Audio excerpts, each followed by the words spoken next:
correctly, this is how many times that there was a mutation in a certain gene? How many times there's a certain mutation of a gene within a tumor. So this is specific data for adenoid carcinoma, which is a type of lung cancer.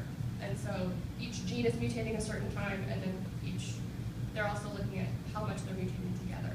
Okay. Is there any specific mutation, like, because I imagine that there could be maybe, for instance, two things that co-mutate a lot together, but it's harmless, whereas maybe there's specific types of mutations that are actually harmful. Like, is there any way of teasing that out of this as well? That is one of the hopes as well. In the previous slide where I actually showed the data itself, there's various types of mutations. There's thought to look at that later and say, okay, it's a SNP, there's, I don't know the types of mutations, but there's 3 different types that they looked at that actually have one. So there is talk of adjusting that and overlaying different biological influences, whether things upregulated or downregulated, to really kind of play that. But for now, this is where they're starting because they don't have that information yet. Thank you. So on the edges, like a CSMD3, that means it's not co-mutating? Correct. But does it cause cancer, or you don't?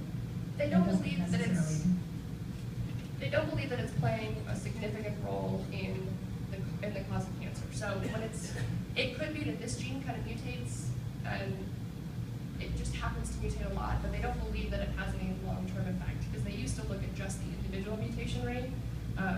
But since the cancers would come back fairly quickly, they thought that perhaps if CES3 is playing a role, it's not playing a significant role, so they're not looking at it. Just a quick, naive question. A mutation, are you comparing this to a perfect human being, and the gene is different than that perfect human being, or what are you mutating from? I guess. I'll answer that to the best of my ability. So yeah, they are looking at what's considered to be like a standard gene. Like this is how this gene normally looks. One of the things that is taken into consideration is the length of the gene, because out of probability alone, the larger the gene, the higher the mutation rate. So there is some of the processes did include like taking average gene length and dividing by that, so they can kind of start like tease some of that information out. And then the co-mutation rate, like you see, it's kind of cut off a little bit, but the numbers that I looked at was 124 to 26. 26 is actually an arbitrary number that one of the researchers said use that, and I said okay. So below that, they're not really concerned with the mutation rate. 124 just have to be the max. Very nice talk. So one of the concepts within cancer research right now is the concept of driver mutations and how many driver mutations are necessary.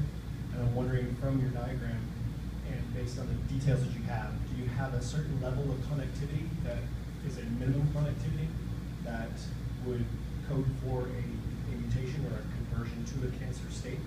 And then the second question there is, if you look at different cancer types, I'm assuming you looked at all cancer types, but if you look at breast cancer, lung cancer, colon cancer, do they have differential signals or differential signatures that could differentiate between the type of cancer or the type of mutation that led to that particular tissue type? Okay, so to start with your first question, which I think there's a lot happening in my brain when you're talking to. So I'll answer your second question first and then I'll ask you to repeat. So the second one, yes, there are definitely signals. So I presented this to the computational department, bioscience department. I had 20 minutes to do it. So, one of the researchers was able to look at this and she was like, oh, you're looking at adenoid carcinoma. Like she knew exactly what it was. So there's absolutely a signature in certain genes that are commonly mutating within certain types of cancers.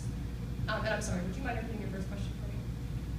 So the first question was related to driver mutations. And within cancer literature, there's a concept that there are about 6 families of proteins.